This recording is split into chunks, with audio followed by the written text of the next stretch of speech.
What's good? What's poppin' YouTube?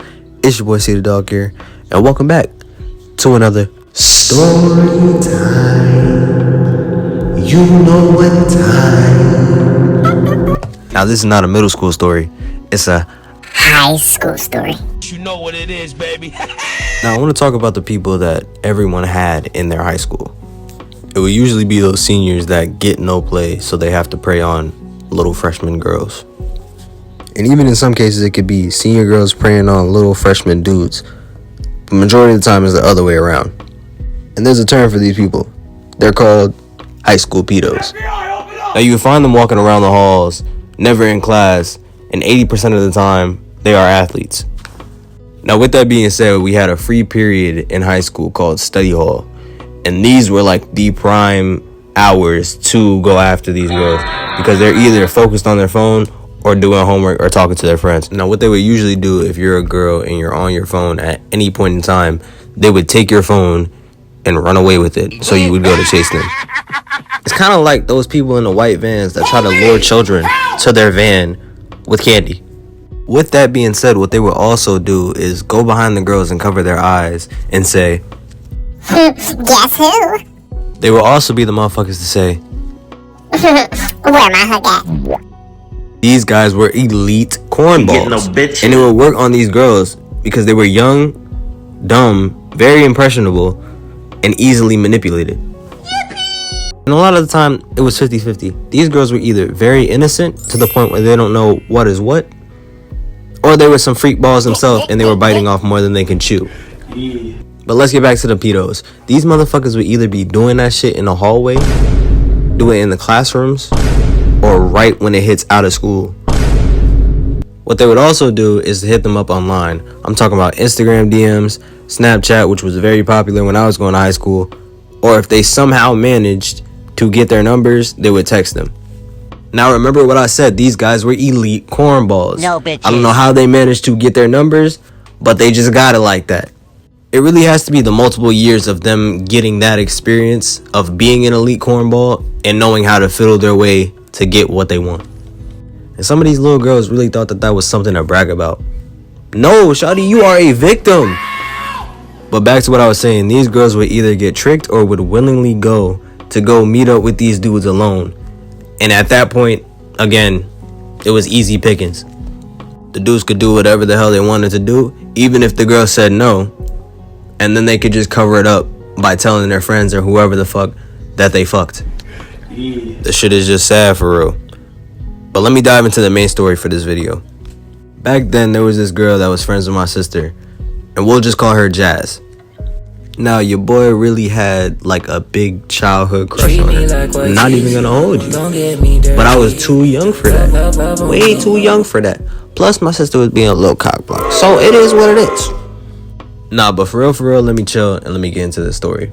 Now, Jazz decides to take a shower this one day, and her family, for some reason, decides to go wherever the hell they're gonna go, leave her in the house, and leave the door open.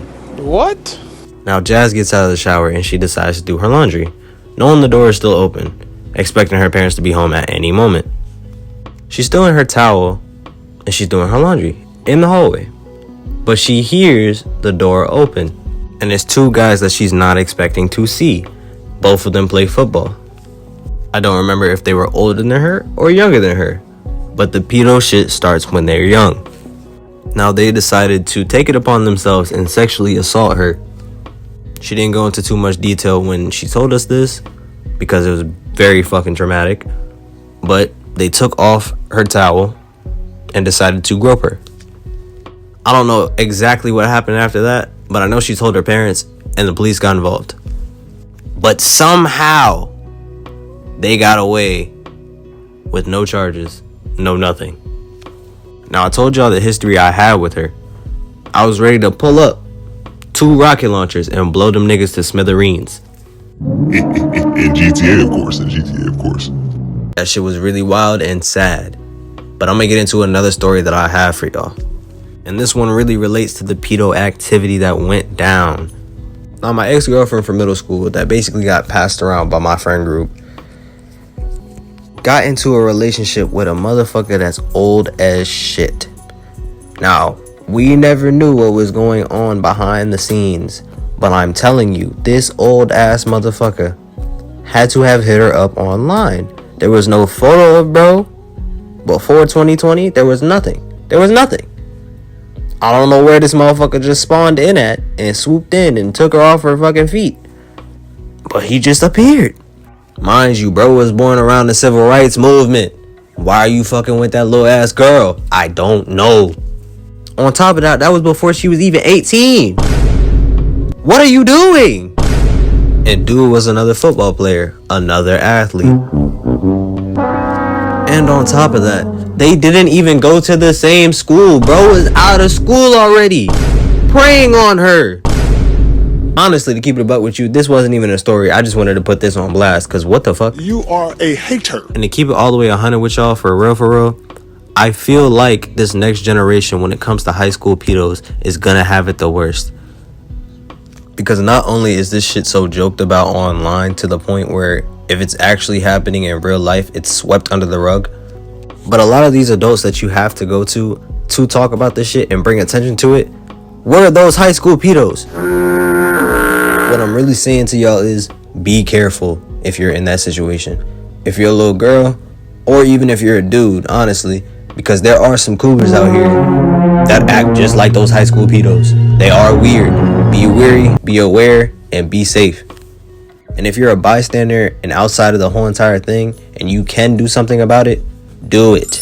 Because at the end of the day, would you want that to be you? Nope. Would you want that to be your sister? Would you want that to be your daughter? Nope. No. Alright, y'all, I'm gonna wrap this up. This was a short video and a short story because I really just wanted to see how this video would do, if it would resonate with some of y'all, if y'all want more of these, because I have a lot more of these. This was kind of like a trial video. I want to be able to broaden out my stories and make them entertaining for y'all, but also be able to spread awareness, because these are things that happen literally every day, every second, every hour. I also don't want for y'all to just think that there's straight craziness when it comes to my stories. But y'all let me know if y'all like these types of videos. Make sure to lock in by liking the video if you liked it, subscribing if you're new, and leaving a comment down below. New videos coming real soon. But until then, I'ma see y'all when I see y'all. Peace.